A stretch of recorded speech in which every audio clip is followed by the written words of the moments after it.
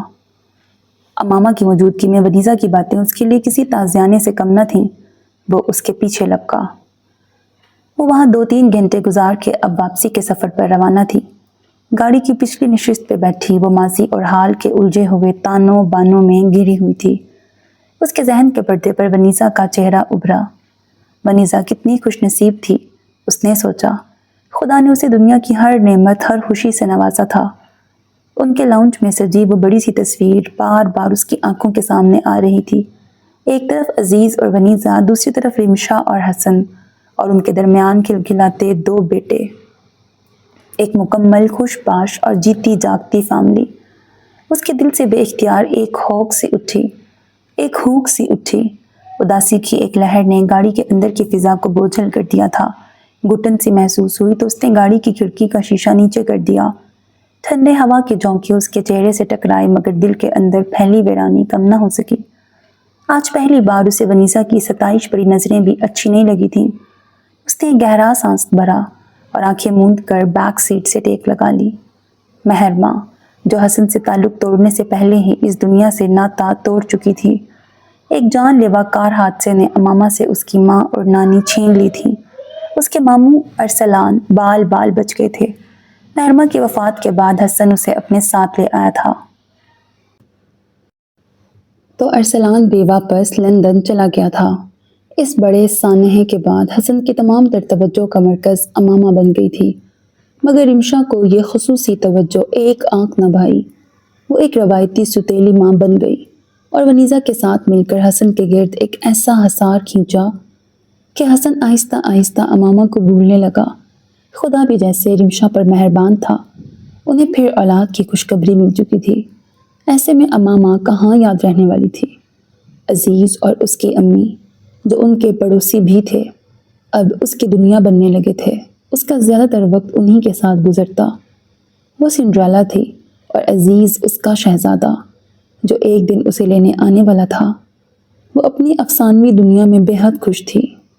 ابھی اس نے خوشیوں کے ان لمحوں کو جی بھر کر محسوس بھی نہ کیا تھا کہ وقت کی بے رحم موج نے اس کے ریت کے محل کو ڈھیر کر دیا۔ اس کی ستیلی بہن اس کی دنیا میں داخل ہو چکی تھی، اور پھر آہستہ آہستہ اس کے شہزادے کے دل میں بھی شاید ونیزا کو اندازہ ہو گیا تھا کہ امامہ عزیز کو پسند کرتی ہے۔ عزیز، اس کے لبوں سے ایک لرزتی ہوئی سرگوشی نکلی۔ آپ نے غلط کہا تھا ماما۔ سنڈریلا کا جوتا اس کی بہن کو پورا کیسے آتا؟ وہ تو اس کا تھا۔ اس کی آنکھوں سے ایک آنسو ٹوٹ کر گرا۔ دیکھیں ماما، جوتا پورا بھی آ گیا، اور وہ اپنے شہزادے کے ساتھ بگی پر بیٹھ کر چلی گئی۔ ان دونوں کی شادی کے دن وہ اپنی ماں کو یاد کر کے کتنا روئی تھی۔ تب ونیزا کی رخصتی پر وہ خود سے بولی تھی۔ ونیزا اسے سنڈریلا کہہ کر چڑھاتی تھی۔ وہ بظاہر تو اسے منع کرتی تھی کہ مجھے سنڈریلا مت کہا کرو، لیکن اندر ہی اندر وہ خوش ہوتی تھی، کیونکہ سنڈریلا کو تو کہانی کے اختتام میں شہزادہ مل جاتا ہے، اور وہ شہزادے کے ملنے پر خوش تھی۔ وہ خود پر ہنسی۔ وہ کتنی بے وقوف تھی، افسانوی دنیا میں رہنے والی۔ پہلے شہزادے سے پوچھ لیتی وہ اس کا ہے بھی یا نہیں۔ اس کی آنکھوں سے آنسو چھلکے۔ ولیمے کے دن ونیزا کی کہی ہوئی بات پھر دماغ میں گونجی۔ تم ہمیں غلط سنڈریلا کہتی رہی، تم تو سنڈریلا ہو ہی نہیں، تمہیں تو تمہارا شہزادہ لینے ہی نہیں آیا، بیچاری سنڈریلا۔ اور سوری اماما۔ اس کی تمسخر بری ہنسی ابھی ذہن کے پردوں پر روشن تھی۔ تم صحیح کہتی تھی ونیزا، میں سنڈریلا نہیں ہوں۔ سنڈریلا کو تو اس کا شہزادہ مل جاتا ہے، لیکن مجھے تو شہزادہ مل نہیں سکا، کیونکہ وہ تو تمہارا شہزادہ تھا۔ وہ جیسے خود سے مخاطب تھی۔ افسانوی دنیا کا جادو ختم ہو چکا تھا۔ رات کی مدھم چاندنی اور ستاروں کی جلملاہٹ وہ کھڑکی کے پاس کھڑی آسمان تک رہی تھی۔ جسم کے رومے رومے پر تھکن سوار تھی۔ ذہنی تھکاوٹ نے اس کے اعصاب مفلوج کیے ہوئے تھے۔ عزیز اور ونیسا کے گھر سے آنے کے بعد ہمیشہ اس پر یہی بوجھل پن طاری ہو جاتا تھا۔ وہ اسی شکست خوردہ کیفیت میں ڈوبی رہتی کہ کمرے میں جوتوں کی بھاری چاپ سن کے اس نے چونک کر رخ موڑا۔ التمش درانی آ چکا تھا۔ وہ آگے بڑھ کر اس کا کوٹ اتارنے لگی۔ کہاں گئی تھی؟ اس نے اپنی کلائی سے گھڑی اتاری۔ ونیسا کو کل کے لیے دعوت دینے گئی تھی۔ وہ کوٹ اٹھا کر ڈریسنگ روم کی طرف بڑھ گئی۔ کس کے ساتھ گئی تھی؟ اس نے اپنے پیچھے سے اس کی آواز سنی۔ کف لنکس اتار کر سنگار میں اس کی زینت بن چکے تھے۔ آپ کے ڈرائیور کے ساتھ، اس نے مڑے بغیر جواب دیا۔ حسب معمول تفتیش شروع ہو چکی تھی، حالانکہ وہ اس سے اجازت لے کے گئی تھی اور اسے پتہ تھا اس نے لازمی ڈرائیور سے بھی پوچھا ہوگا۔ التمش درانی، اس کا شوہر، ایک عجیب انسان تھا۔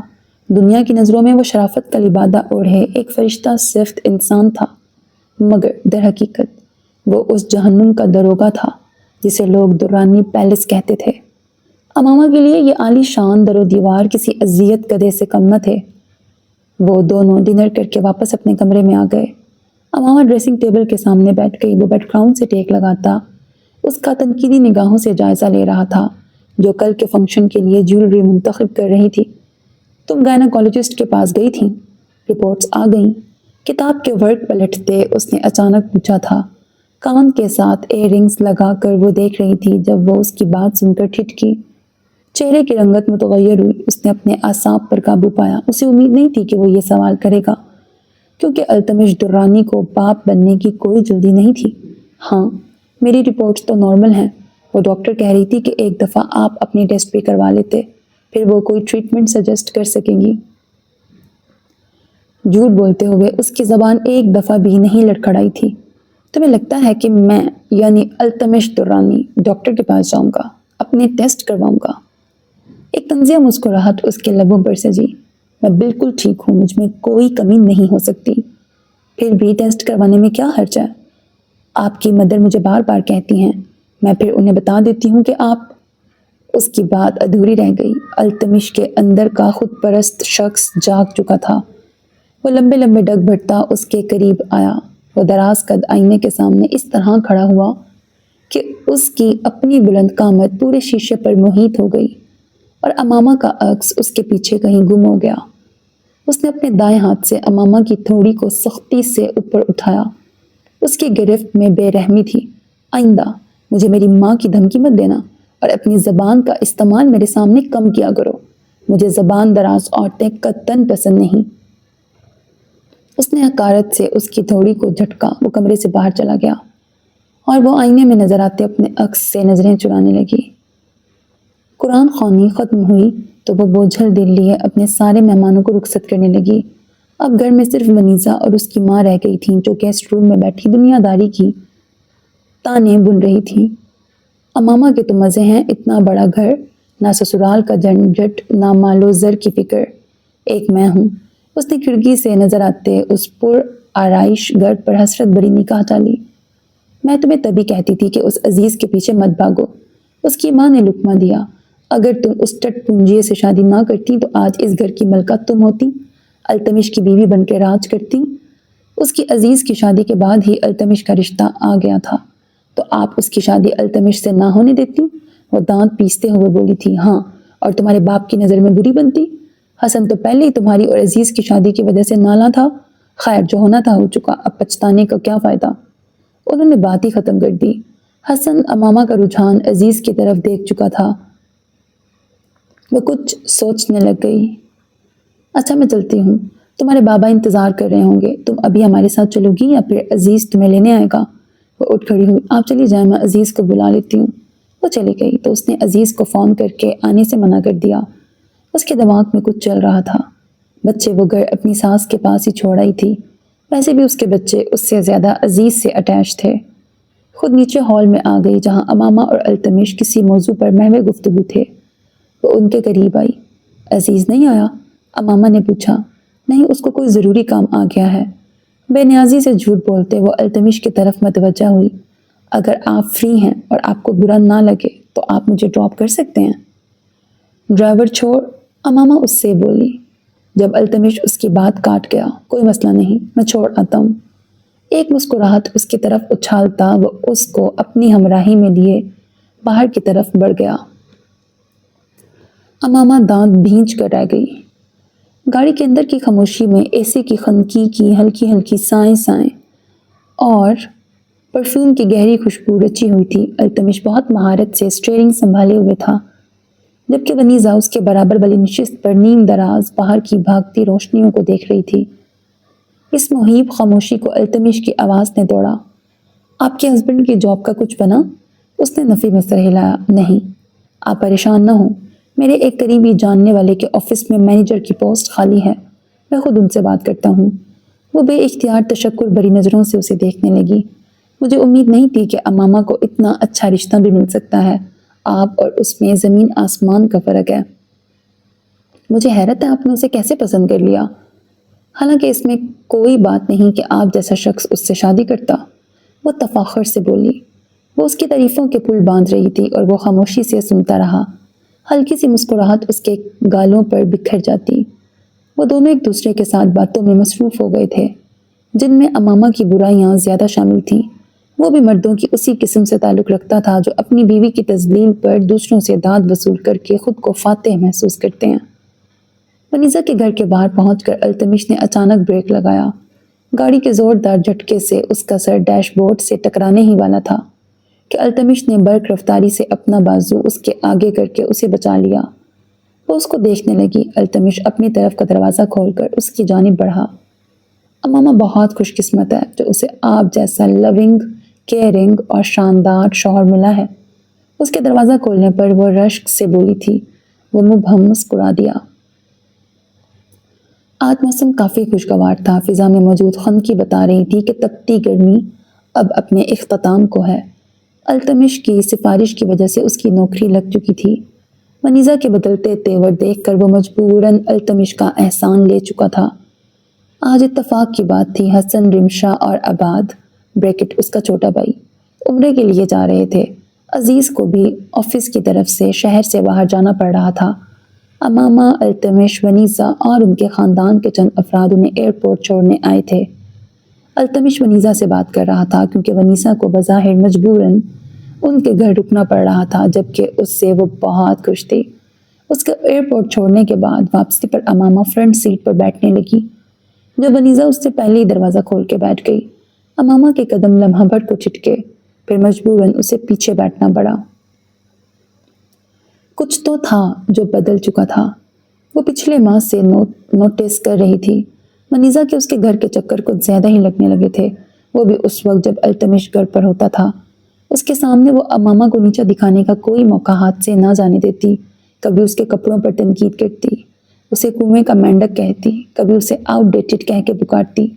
التمش ان باتوں پر ٹوکنے کے بجائے ونیزا کی تائید میں مسکراتا، جیسے وہ اس سب سے محظوظ ہو رہا ہو۔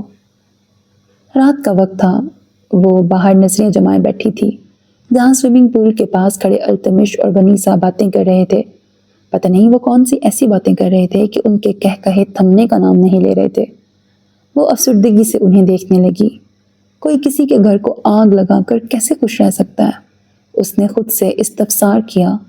ونیزا اپنی کم ظرفی کا ثبوت دیتے التمش کے کانوں میں وہ زہر گھول دیا تھا جس کی تپش اب امامہ کو جلا رہی تھی۔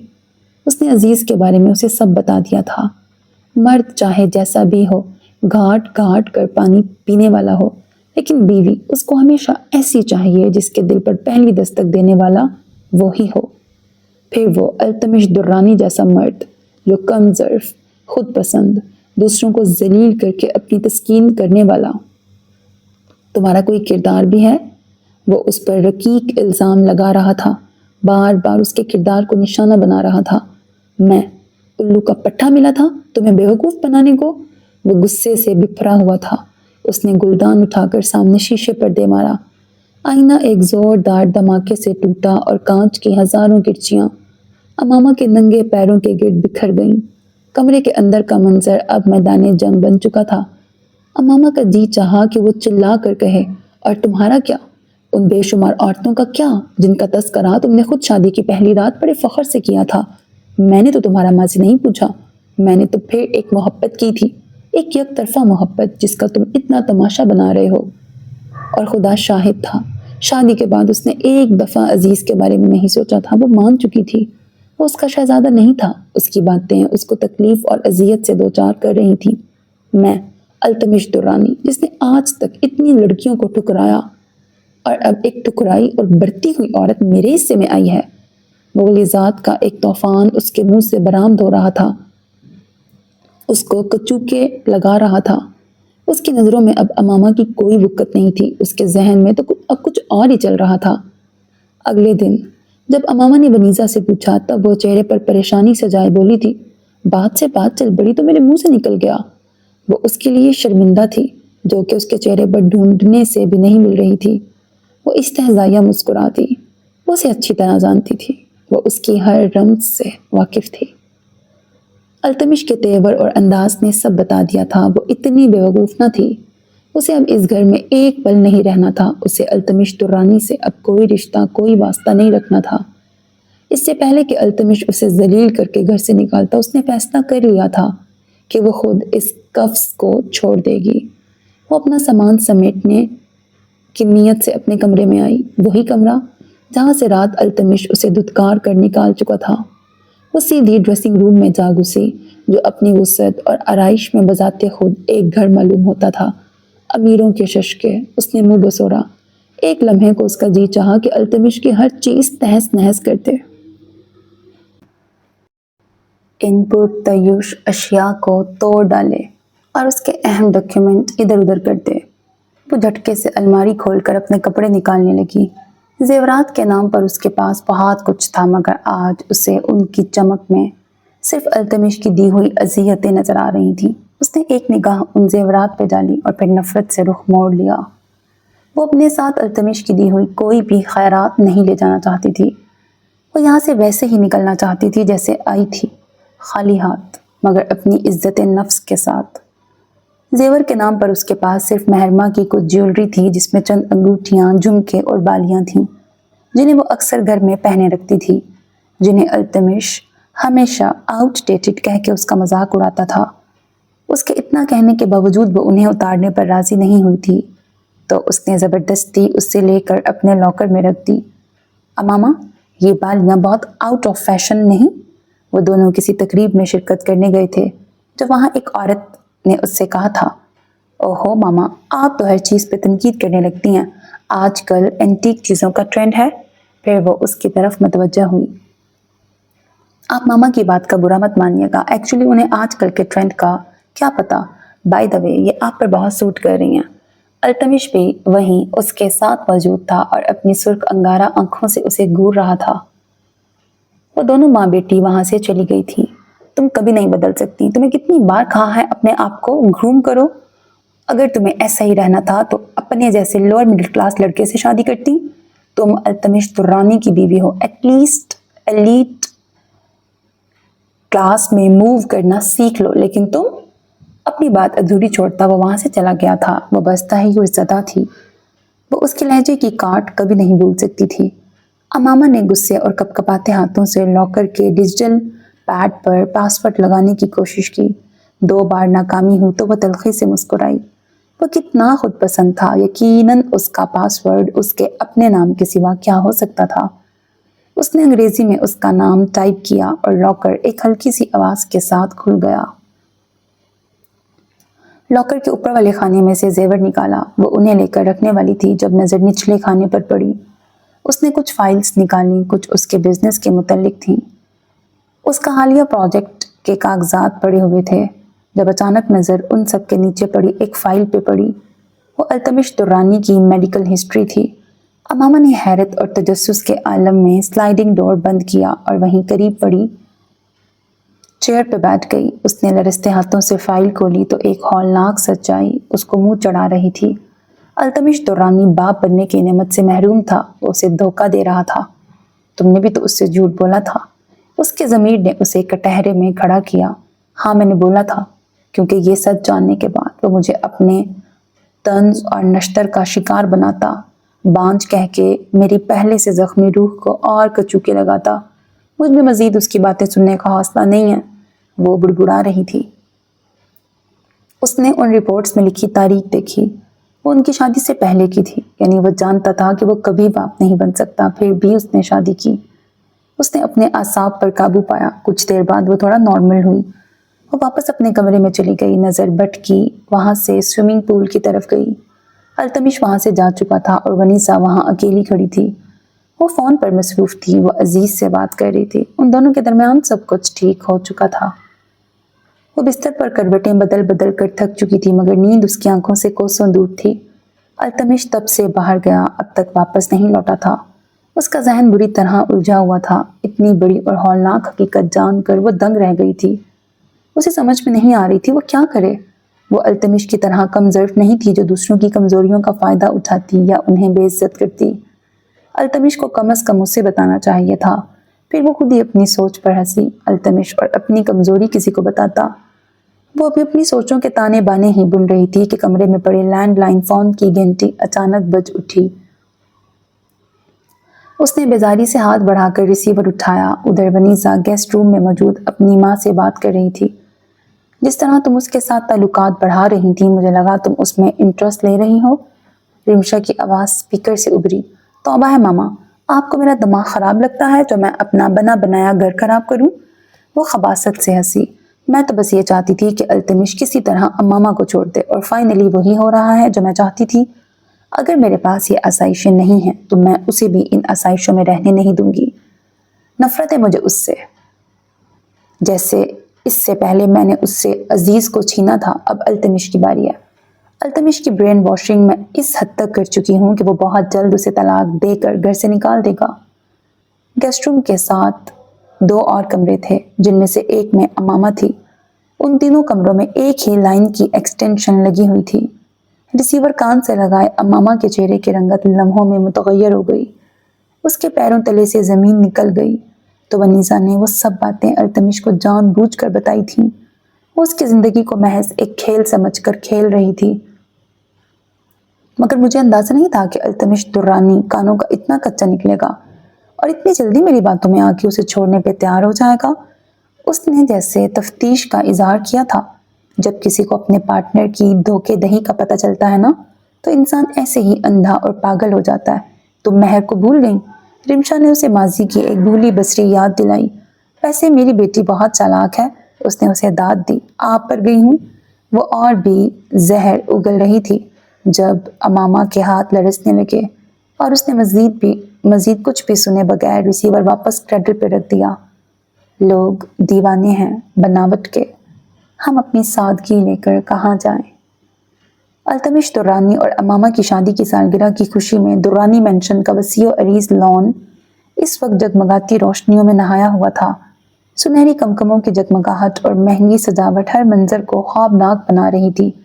ہر طرف رونق، نفاست اور شاہانہ اہتمام اپنی مثال آپ تھا۔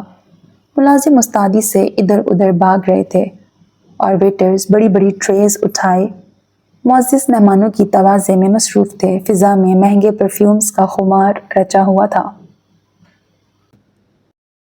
دور کھڑی وہ ونیسا اور عزیز کو چبھتی نظروں سے دیکھ رہی تھی۔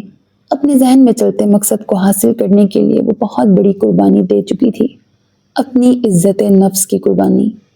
ذہن کے پردے پر کئی مناظر لہرائے۔ وہ التمش کے سامنے ہاتھ جوڑے بیٹھی اس سے معافی مانگ رہی تھی، اس کے ساتھ اپنا رشتہ برقرار رکھنے کے لیے اس کے سامنے گڑ گڑا رہی تھی۔ میں نے سوچا تھا التمش اسے ڈیورس دے دے گا۔ وہ ان دونوں کو ایک دوسرے کے ساتھ مگن دیکھ کر آگ بگولا ہوئی تھی۔ وہ دونوں ایک دوسرے کا ہاتھ تھامے چھری پکڑے کیک کاٹ رہے تھے۔ کیک کاٹنے کے بعد التمش نے مائک سنبھالا۔ لیڈیز اینڈ جنٹلمین، آپ سب کی آمد کا بہت شکریہ۔ اس نے اپنی عادت کے مطابق ایک لمبی چوڑی خود پسندانہ تقریر کی جس میں اپنی کامیابیوں کا تذکرہ تھا۔ امامہ کے لبوں پر ایک مبہم مسکراہٹ تھی۔ وہ سامنے کھڑے مہمانوں کو دیکھ رہی تھی۔ شاید میں کچھ زیادہ ہی بول گیا ہوں، آپ لوگ پلیز ڈنر انجوائے کریں۔ التمش مسکرا کر اسٹیج سے نیچے اترا اور اپنے بزنس فرینڈز کی طرف بڑھ گیا۔ امامہ بھی اپنی ایلیٹ کلاس کی ایک نہایت متمول اور اثر و رسوخ رکھنے والی خاتون کے ساتھ چلتی ہوئی ونیسا کی طرف بڑھی، جس کے چہرے پر حسد اور شکست کی پرچھائیاں صاف دیکھی جا سکتی تھیں۔ عزیز وہاں نہیں تھا۔ یہ میری بہن ہے، امامہ نے نہایت دھیمے اور پروقار لہجے میں ان دونوں کا تعارف کروایا۔ انٹرسٹنگ۔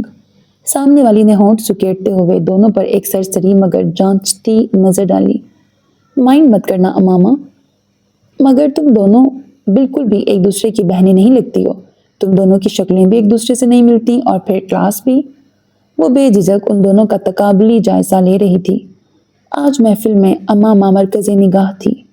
وہ سرخ رنگ کی ایک انتہائی نفیس ساڑھی پہنے ہوئے تھی۔ بالوں کا ایک سلیک بن بنا ہوا تھا جو اس کی گردن کی سراہی دار خوبصورتی کو نمایاں کر رہا تھا۔ گردن میں ہیروں کا ایک بیش قیمت نیکلس تھا جس کی آب و تاب آنکھوں کو چندیا رہی تھی، اور بائیں ہاتھ کی انگلی میں 10 کیرٹ کا ہیرے کا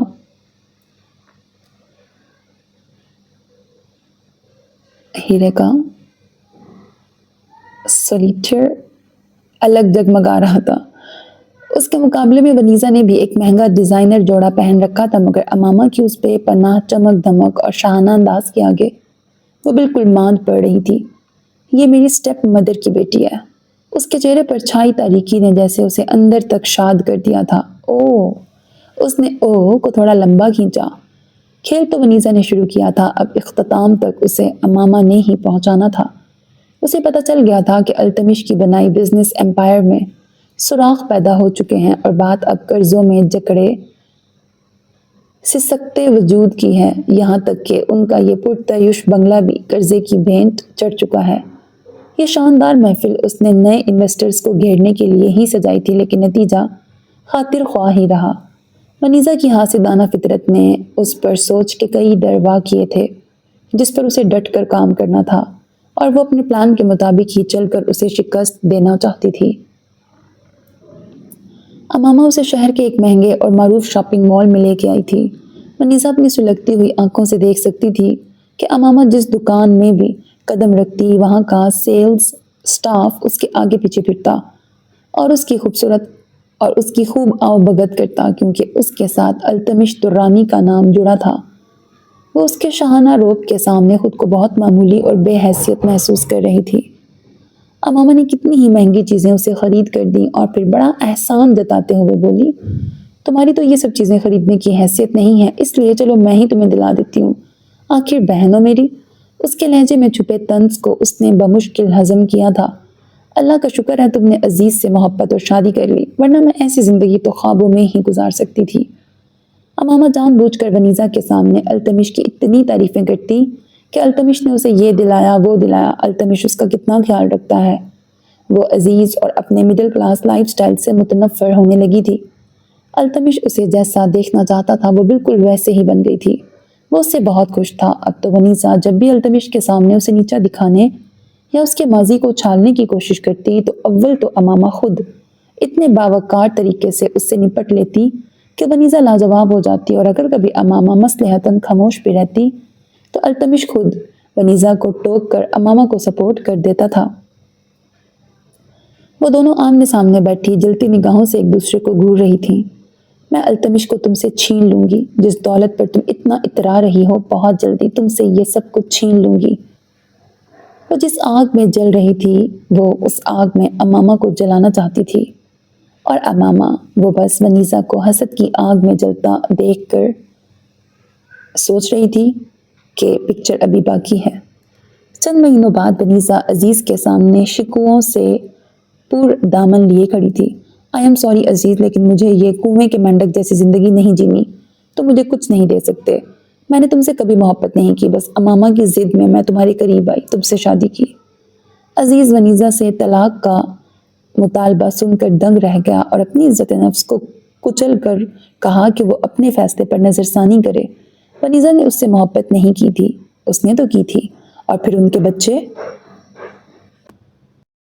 وہ امامہ کو سفر کرتا دیکھ چکا تھا، وہ نہیں چاہتا تھا اس کے بچے بھی ایسے حالات سے گزریں۔ سر پر ماں نہ ہو تو زندگی بڑی مشکل ہو جاتی ہے، دنیا آپ کو اپنی ٹھوکروں پر رکھنے لگتی ہے۔ تو مجھے خود ڈیورس دو گے یا میں تم سے خلا لے لوں؟ اسے اپنی جانب تک تاپا کر ونیزا نے بے ساختہ نظریں چرائیں، اور التمش وہ بھی ایک روایتی مرد تھا جو ونیزا کی اداؤں کے زہر میں جکڑ چکا تھا۔ 5 سال بعد مارچ کی صبح بہت شفاف اور معطر تھی۔ شہر میں باہر اپنے پورے جوبن پر تھی، سڑکوں کے کنارے کھلے املتاس کے پیلے پھول کسی سنہری خواب کی طرح لگ رہے تھے۔ اس پرانے گھر کی دیواروں پر لگی بیلیں اب نئے پھولوں سے لد چکی تھیں۔ اس گھر کی نئی مالکن نے بڑے فخر سے لان میں کھڑے شگوفوں کو دیکھا اور مسکرائی۔ کئی سالوں کی طویل اور سرد خزاں کے بعد اس کی زندگی میں بہار کی ہوا چلی تھی۔ درختوں پر پھوٹتی ننھی سبز کونپلیں اور ان پر کھلتے پھول اسے بتا رہے تھے کہ زخم بھر چکے ہیں۔ وہ لان میں بیٹھی بوگنویلا کی بیلوں پر نظریں جمائے بیٹھی تھی، جن پر لدے شوخ گلابی اور گہرے اودے رنگ کے پھولوں نے پوری دیوار کو اپنی لپیٹ میں لے رکھا تھا۔ ماما، پیچھے سے زین کی آواز سن کر اس نے رخ موڑا اور وہ اس کے پاس چلتا ہوا آ رہا تھا۔ ہاتھ میں موبائل تھا۔ آپ کی کال آ رہی ہے۔ اماما نے اسے اپنی گود میں بٹھایا۔ جی ماما کی جان، کس کی کال ہے؟ وہ اس کے گال پر بوسہ دینے لگی۔ پتہ نہیں، نام نہیں لکھا ہوا تھا۔ وہ بھی اس کے گال پر پیار کرنے لگا۔ اچھا، اب جا کر بابا اور بھائی کو اٹھاؤ، میں فون سن کے آتی ہوں۔ لہجے میں حلاوت گھلی ہوئی تھی۔ اس نے اسے اپنی گود سے اتارا اور پھر موبائل کی طرف متوجہ ہو گئی۔ وہ دونوں ریسٹورنٹ میں ایک دوسرے کے بالکل آمنے سامنے بیٹھی ہوئی تھیں۔ آج ونیزا بھی اماما کی طرح بہت عام لگ رہی تھی، لیکن کچھ تو تھا جو اماما کو اس سے ممتاز کر رہا تھا۔ شاید اس کے چہرے کی شادابی، یا اس کی مسکراہٹ جو اس کے لبوں پر کھلی ہوئی تھی، یا پھر وہ سکون جو دل کے مطمئن ہونے سے چہرے پر اتر آتا ہے، جبکہ ونیزا کے چہرے پر تکن، بے چینی اور شکست کے سائے نمایاں تھے۔ تم نے میرے ساتھ دھوکہ کیا ہے اماما، ونیزا نے اپنے لرزتے ہاتھوں کو بھینچتے ہوئے غصے سے کہا۔ التمش بالکل ویسا نہیں ہے جیسا تم اسے میرے سامنے پیش کرتی رہی ہو۔ تم نے جان بوجھ کر مجھے اس اندھے کنویں میں دھکیلا۔ تم میرا بستا گھر برباد کرنا چاہتی تھی کیونکہ تمہیں مجھ سے بدلہ لینا تھا۔ بالآخر وہ اس کا پلان سمجھ چکی تھی، لیکن بہت دیر ہو چکی تھی۔ بازی اس کے ہاتھ سے نکل چکی تھی۔ اماما کو جیسے کوئی فرق نہیں پڑا تھا۔ وہ پرسکون انداز میں بیٹھی کافی کے گھونٹ بھر رہی تھی۔ تم جانتی تھی التمش کبھی باپ نہیں بن سکتا۔ تم جانتی تھی کہ وہ دیوالیہ کے قریب ہے، پھوٹی کوڑی نہیں ہے اس کے پاس۔ تم نے مجھ سے میرا سب کچھ چھین لیا۔ وہ رو رہی تھی۔ اس نے کافی کا مگ میز پر رکھا، کرسی کے پشت سے ٹیک لگائی اور ونیزا کی سلگتی آنکھوں میں آنکھیں ڈال کر پرسکون انداز میں بولی۔ میں نے کچھ نہیں کیا ونیزا، میں نے تو صرف دانہ ڈال کر جال بچھایا تھا۔ تم اپنے حسد کی وجہ سے خود اس جال میں آ کے پھنس گئیں۔ تم نے ہمیشہ میری اچھائی کا فائدہ اٹھایا۔ بچپن سے لے کر کتنے واقعات اس کے ذہن میں ابھرے۔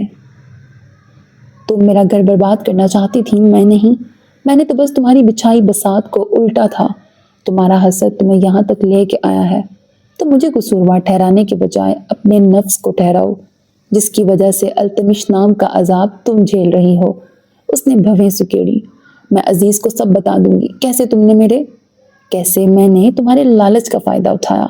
وہ اس کی بات کاٹ کر بولی۔ عزیز اب میرا شوہر ہے، اس کی نظر میں تمہاری دو کوڑی کی بھی اوقات نہیں، اس لیے تم اس سے رابطہ کرنے کا سوچنا بھی مت۔ اور اگر تمہیں کسی قسم کی کوئی خوش فہمی ہے کہ وہ اب تم سے بات بھی کرے گا، وہ بھی ختم ہو جائے گی۔ وہ مجھ سے بہت محبت کرتا ہے۔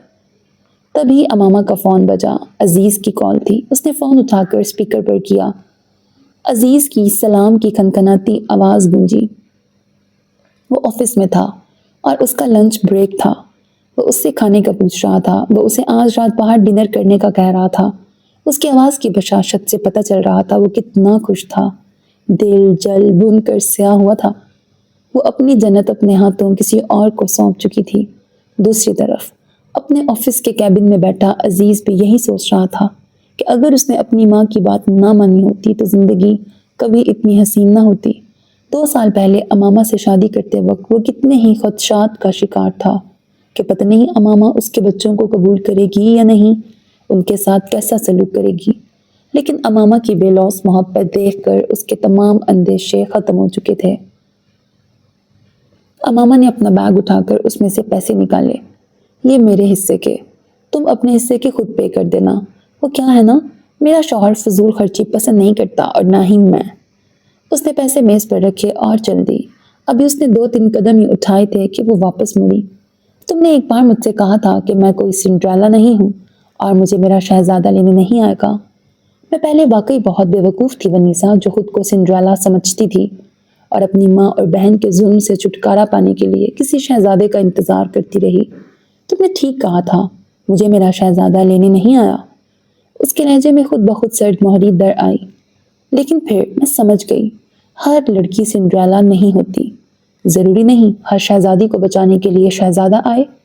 کبھی کبھار انسان کو اپنا مسیحا خود بننا پڑتا ہے، اور کبھی تمہارے جیسے لوگ مسیحا بن کر آ جاتے ہیں۔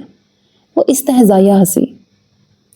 شکریہ میرا مسیحا بننے کے لیے، وہ مسکرا کر کہتی ہوئی چلی گئی، اور ونیسا ریسٹورنٹ کی اس کرسی پر اکیلی، گونگی اور بہری بنی بیٹھی رہ گئی۔ وہ خود کو چالاک سمجھنے والی اماما کی بساط کا صرف ایک مہرہ تھی۔